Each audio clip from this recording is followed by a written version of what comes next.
සිරියා ගැටුම් උත්සන්න කරන්න ඇමරිකාවෙන් තවත් කුමන්ත්‍රණයක්. ඇමරිකා රාජ්‍ය ලේකම් ජෝන් කෙරීගේ ඉරාක් සංචාරයේදී අග්‍රාමාත්‍ය නූරි අල් මලිකි සමග පැවති සාකච්ඡාවේදී ප්‍රකාශ කර ඇත්තේ ඉරාක් ගුවන් සීමා උල්ලංඝනය කරමින් ඉරානය සිරියාවට ආධාර ලබා දීමේ වැඩපිළිවෙල නතර කළ යුතු බවයි.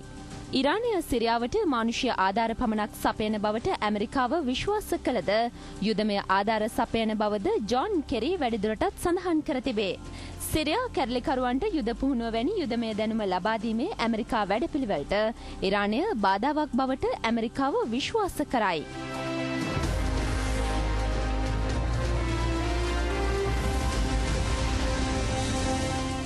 අධික සීතලෙන් බ්‍රිතාන්‍ය ජනජීවිතය අඩාලයි. අධික ශීතල සහ දැඩි හිමපතනය නිසා ගමනාගමනයටද බාධා එල්ල වී ඇති අතර මේ වන විට එක් පුද්ගලයෙකු ජීවිතක්ෂයට පත්ව තිබේ. උතුරු අයර්ලන්තය ස්කොට්ලන්තය වැනි ප්‍රදේශවලට මෙම තත්ත්වය දැඩි ලෙස බලපා ඇත. අයහපත් කාලගුණය ඉදිරි දින කිහිපයේදීත් පැවතිය හැකි බව කාලගුණ විද්‍යාඥයෝ සඳහන් කරති.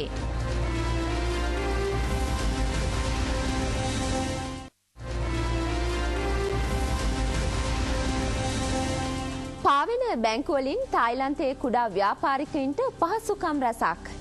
තායිලන්ත රාජ්‍ය ඉදිරි කිරීමේ බැංකුව සුළු පරිමාණ වෙළඳුන් දිරිමත් කිරීමේ මෙම වැඩපිළිවෙල ක්‍රියාත්මක කරයි.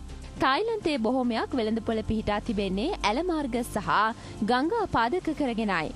පාරුවක පිහිටා තිබෙන මෙම ජංගම බැංකුව ව්‍යාපාරිකයින්ට එදිනෙදා ගනුදෙනු කිරීම සඳහා පහසුකම් සලසා දීම විශේෂත්වයකි. ඒ සමගින් විදෙස් පුවත් නිමාවට පත්වනවා. ක්‍රීඩා පුවත් ගෙනෙන්නේ ප්‍රබල දිසානායක. ශ්‍රී ලංකා බංග්ලාදේශ දෙවන එක්දින ක්‍රිකට් තරගය වර්ෂාව හේතුවෙන් අත්හැර දැමීමට සිදු වුණා. හම්බන්තොට ප්‍රදේශයට ඇදහැලෙන අධික වර්ෂාව හේතුවෙන් තරගය අත්හැර දැමීමට තරග සංවිධායකවරු තීරණය කර තිබේ. වර්ෂාව ආරම්භ වන විට පන්දුවට පාර දෙමින් සිටි ශ්‍රී ලංකා ක්‍රීඩකයෝ පන්දු වාර 5ක් අවසානයේ කිසිවෙකු නොදවී ලකුණු 33ක් ලබා ගැනීමට සමත් වූහ. කුසල් ජනිත් ලකුණු 18ක් හා තිලකරත්න දිල්ෂාන් ලකුණු 10ක් ලබා ගැනීමට සමත් විය. දෙරට අතර පැවැත්වෙන තුන්වන එක්දින තරගය 28 වනදා මහනුවර පල්ලේකැලේ ජාත්‍යන්තර ක්‍රිකට් ක්‍රීඩාංගණයේදී පැවැත්වීමට නියමිතයි. නවසීලන්තය හා එංගලන්තය අතර පැවැත්වෙන තුන්වන ටෙස්ට් ක්‍රිකට් තරගයේ 4 වන දිනය අදයි. ජයග්‍රහණය සඳහා ලකුණු 481ක ඉලක්කයක් කඹා යන එංගලන්තය දිනේ නිමා වන විට කඩලු 4ක් දැවී ලකුණු 90ක් ලබා සිටිති. ඉයන් බෙල් නොදවී ලකුණු 8යි.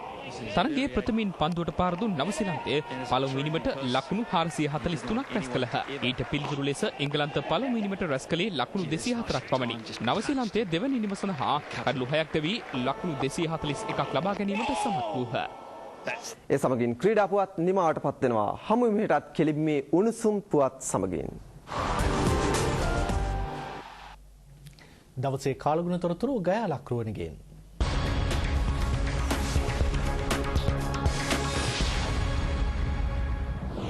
අදත් සූදානම් දවසේ කාලගුණය පිළිබඳව ඔබව දැනුවත් කරන්නට.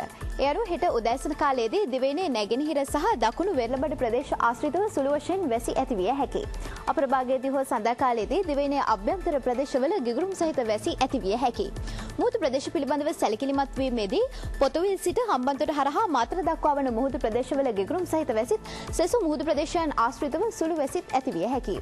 සුළං හැමීම සිදුවන්නේ ඊශාන දිශාවෙන් හෝ නිශ්චිත දිශාවකින් තොරව එය පැයට කිලෝමීටර් 20-30 අතර අගයක් ගන්නවා.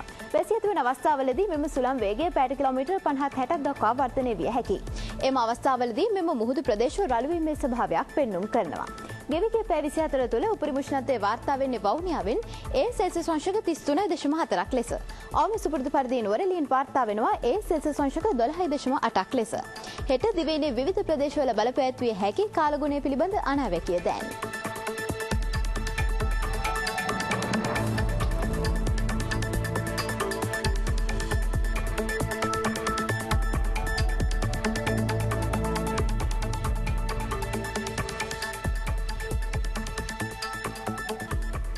රාත්‍රී 7 ප්‍රධාන පුවත් විකාශය අවසන්. මීළඟ ප්‍රවෘත්ති විකාශය රාත්‍රී 9:30ට. විමසුම විශේෂාංගයේ දැන්. ආයුබෝවන්.